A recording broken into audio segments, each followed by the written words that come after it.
Hello, I'm your host, Alexis Roble, and on this podcast, my goal is to provide you with information, tools, and resources that empower you to reach your highest potential. I'll interview fascinating and insightful guests and share pieces of my own journey as well. This is the Built for Strength podcast. Hello, welcome back to another solo episode. It's me. So if you're wondering what this setup is, it's a little bit different. If you're listening, you don't care. But if you are watching on YouTube, that is what is different. I am trying something a little bit different. I'm recording my solo episodes for YouTube at the same time as I'm recording them just for audio for the podcast. So we'll see how this goes. I hope you guys enjoy it. This episode we're going to be talking about the Mesa Marathon. I'm going to do a little race recap for you guys. And I didn't set up any sort of outline for this. Usually I do at least a little bit of an outline for solo episodes because it helps keep me on track and kind of put my thoughts down on paper, and it helps me with that. But I kind of wanted to do it a little bit more raw, see how it goes with me just ad-libbing it. And if you're watching on YouTube, you see that I have a blanket on myself because I just went for my first run back after the marathon. It is Tuesday, so about 3 days afterwards, which is quite fast to return after a marathon, but I'll talk about that in just a little bit. Anyway, I'm wrapped in a blanket because I was warm when I got home from the run, and now I'm cold, so yeah. All right, so let's get into it. The marathon.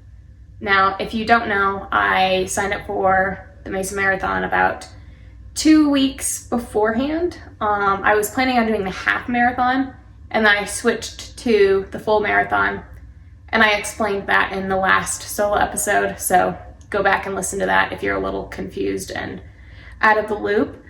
But yeah, so I was excited. I honestly was not super nervous at all. I was mostly excited. Obviously, there's those race day nerves that come, but for the most part, I was excited. Let me think. Race morning. I was gonna wake up at 3. I had my alarm set for 3. I think I had 2 or 3. There was more than one alarm set in the morning. I don't know how many exactly I set, but there was more than one.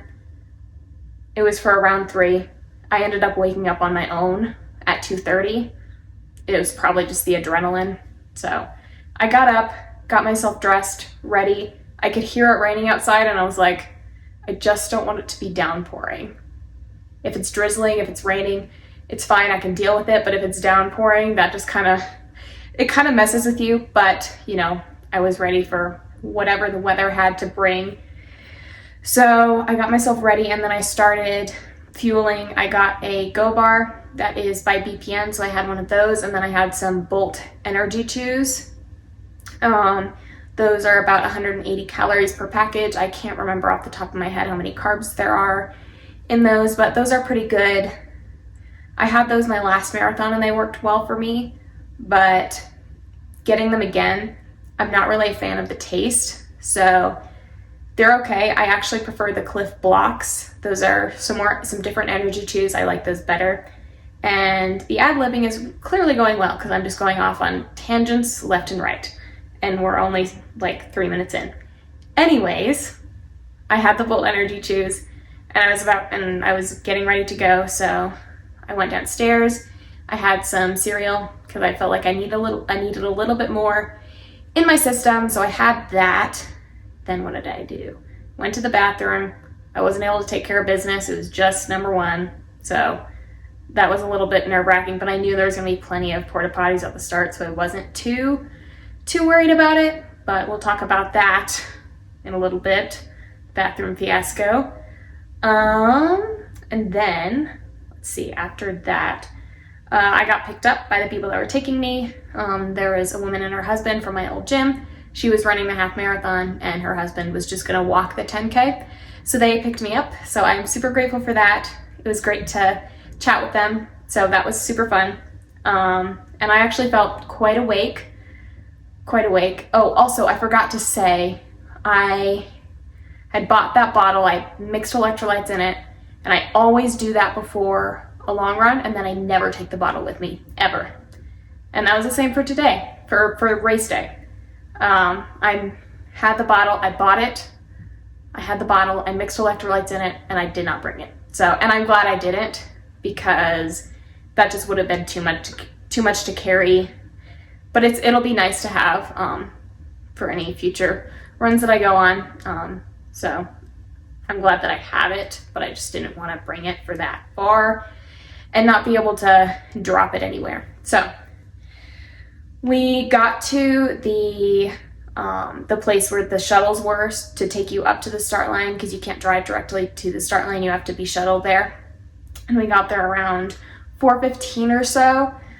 And the buses were already starting to leave, but I didn't quite get on the bus until like 4:30, 4:45. And then the bus ride was about 45 minutes. And we got there around 5:30. The race was supposed to start at 6:30. And then they told us, like, you can hang out on the bus for a while, or you can get out. Doesn't really matter. Just be off the buses by 6:10. And I got off the bus when we got there, just because I wasn't sure how long the porta potty lines were going to be, because last year they were pretty long. So I got out, and there's also heaters by the start line too, so it wasn't a big deal. I knew it wasn't going to be super chilly. So I got out and I went to the porta potty line, and it went fairly quickly because I was one of the earlier buses, so that was nice. And then we just waited, and we kept waiting. 6:30 came and went.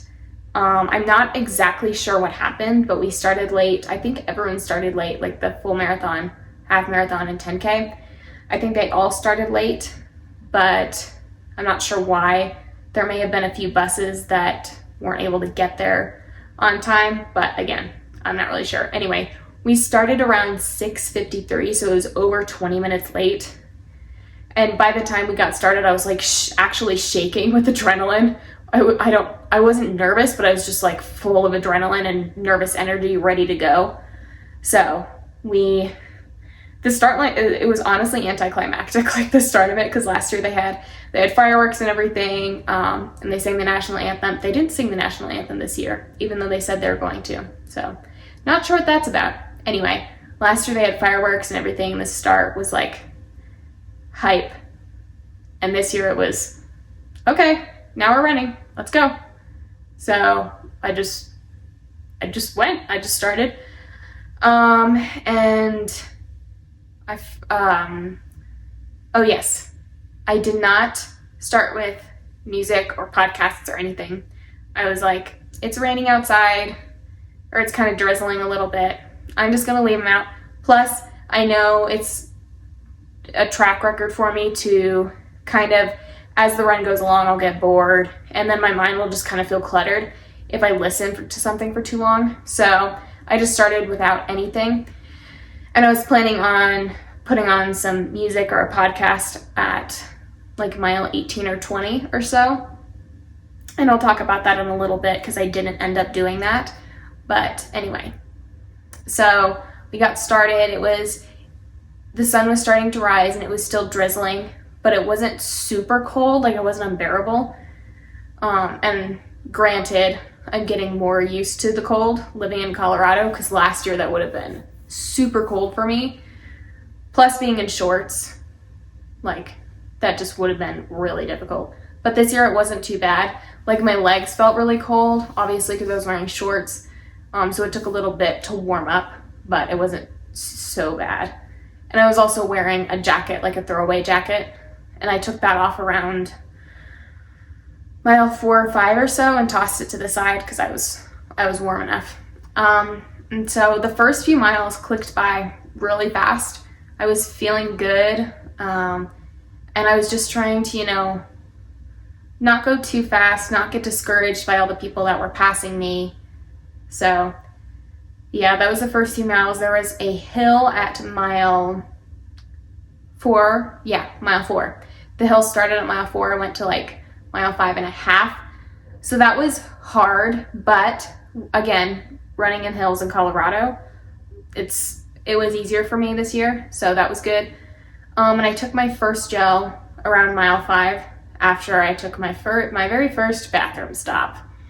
And that's like the whole premise of this story is bathroom stops. I feel like I stopped to go to the bathroom way too many times. As you have heard me say, I took 4 bathroom stops and my stomach was just not having a good time. So that was unfortunate, but you know, it is what it is. It was traveling. I wasn't eating exactly normally what I would eat at home. So it's okay. But also, you know, I was so excited for this, and I am kind of a little bit disappointed, and I'm trying not to be disappointed because I feel like I did a really good job, but then also thinking about it like with the bathroom stops and with the fact that I feel like I could have gone so much faster if I had paced it right. I was just so afraid that I was going to blow up that I didn't go as fast as I could have, and that's just really bugging me. So yeah, that's really frustrating. And I also know for a fact that I could have done better because it is Tuesday, the race is on Saturday, and I already feel fully recovered, and that is not how it should be. So anyway, mile 5, first gel, first bathroom stop. I actually had to wait for like 30 seconds or so because there was a bunch of people that were in line for the bathroom. So I waited for like 30 seconds to get in the bathroom, tried to go as fast as I could, obviously. And then I took my first gel after that. And it was a BPN Go gel. Those things are phenomenal. They are amazing. They taste great. I had the apple cinnamon flavor. I think they're coming out with a mixed berry flavor, but the apple cinnamon one tasted like apple cider. It was so good. So good, you guys, I promise. So if you're looking for a good running gel, that is my recommendation for you. Not that I've tried anything else, but it is good. Okay, so after mile 5, kept going, and then I took another bathroom stop at mile 7.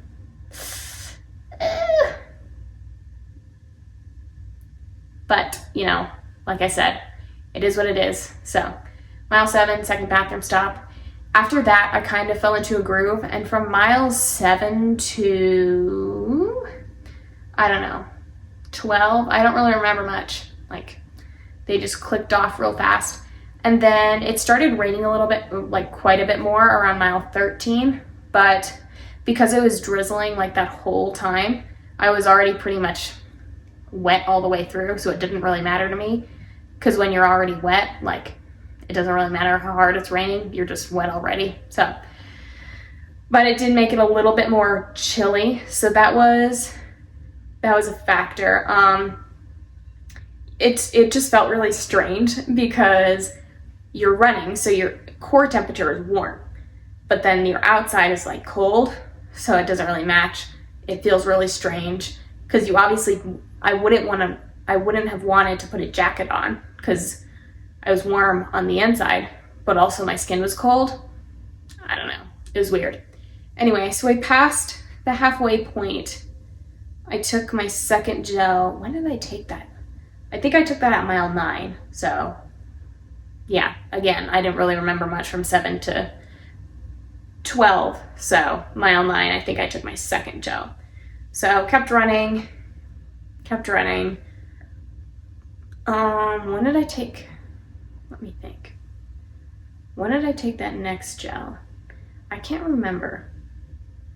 Because mile 15 seems too late. But I feel like that's when I took it. I'm not sure. Anyway, mile 15. Bathroom stop number 3. I am just, It was so frustrating because from mile 14 to 15, I was dying. It was like walking. I was clenching.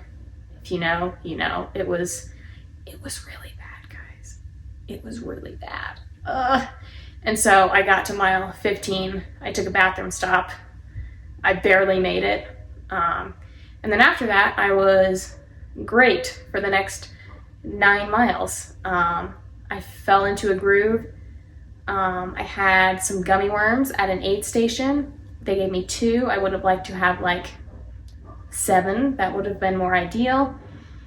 So, pro tip, if you are looking for some good intra-run fuel, just use candy because it's cheap and it tastes good. So, and it works because it's sugar. So that's also second recommendation to you. First one, use BPN Go Gels. Second one, if you don't want to use those, use candy. Okay, so let me think. So for mile 15 to 20, I was feeling good. But for mile 21 is around where I started to feel the fatigue in my legs. And they were just feeling like really heavy. And I was feeling crampy too. I wasn't drinking much water on the course. I took some sips of water, some sips of Gatorade as I went along, but I really didn't have that much. So I could feel like myself starting to cramp.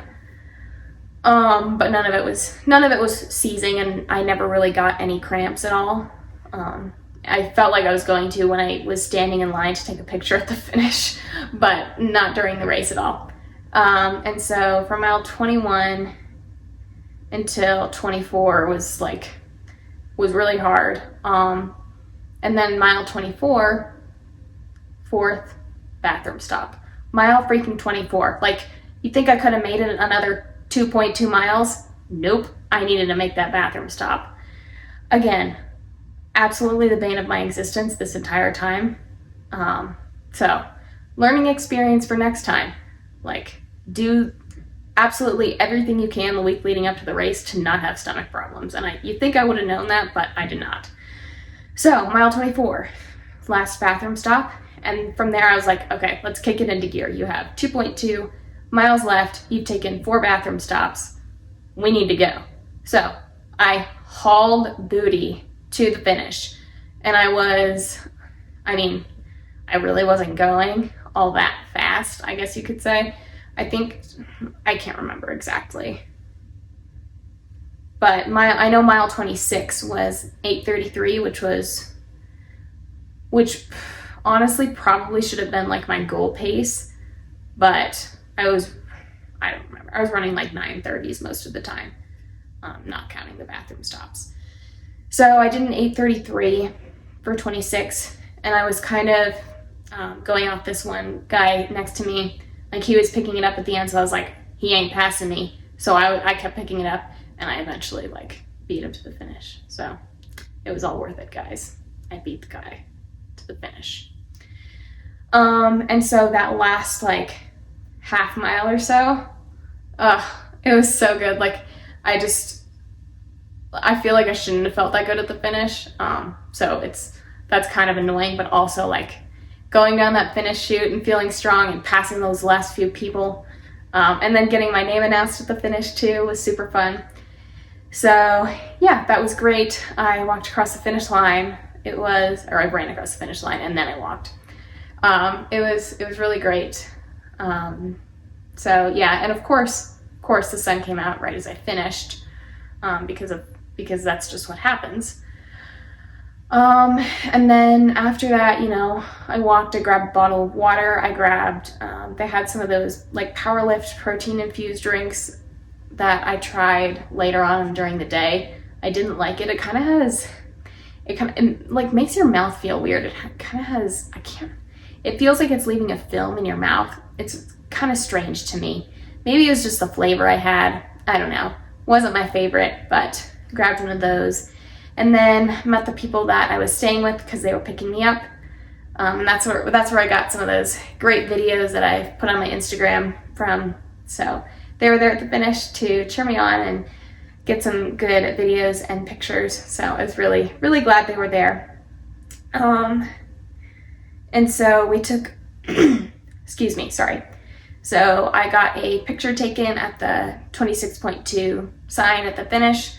And then we walked, it was probably a half mile, the longest half mile of my life, back to the car. And then we went home and I had my post-race Diet Coke, which was absolute dream. I love Diet Coke after a race. Only thing I want after a race. Also sushi. Sushi is the best after a race. Like Diet Coke and sushi, go to post-race meal. Amazing. So yeah, that is what I had post-race. That was the race. So kind of some of my takeaways from it, like I was saying before, I was so excited for this race because I knew I was going to do so much better than I did last year. And I did. I cut like 35 minutes off my time, which is great. It's great. But it's also like I'm just really, really frustrated with myself because I know I could have done so much better and because I didn't set my expectations high enough. And I have a really hard time with that, honestly, like setting my expectations right. A lot of times I will have way too high of expectations and then my hopes get dashed and I'm really disappointed. But then other times I won't have any expectations at all and I'll end up like kind of not sandbagging it, but not going as hard as I could, like I did on Saturday. And then being disappointed with myself because I didn't do as good as I could have. So that's kind of how I'm feeling post-race. I will definitely be doing this again. I was like, before this race, I was like, I just want to do this one more time because I know I can do so much better. Yeah, one more time is not going to do it for me. I don't know when I'm going to run another one because I'm focused on the Open right now and I have I wouldn't say packed, but fairly full competition season coming up, which I will talk about on a later or upcoming episode. We'll see. Excuse me again, sorry. But so I'm just focusing on CrossFit right now, but that's going to be nagging in my mind for a while. Kind of how it's been nagging in my mind for the past year, that I did a really bad job in 2023, and now it's going to be nagging on my mind for who knows how long that I didn't live up to my potential in 2024. So I will, keep you guys in the loop about it, obviously. But like I said, not sure when the next race is going to be. I'm still incorporating some good running into my training, which is super fun. And I'll be honest, like, it's taking everything in me to not like try and find a race right now because I know that's not what I should be doing, but it's like all I want to do right now. Anyway, that is all I have for you guys today. Thank you for listening to this episode of the Built for Strength podcast. Please subscribe, leave a 5-star review, and share it with someone who you think might enjoy it as well. You can follow me on Instagram at AlexisJRobel. If you want to be on the podcast, I have an inquiry form in the description for you to fill out. And if you have any more questions or suggestions, you can email me, builtforstrengthpodcast@gmail.com. See you guys next week.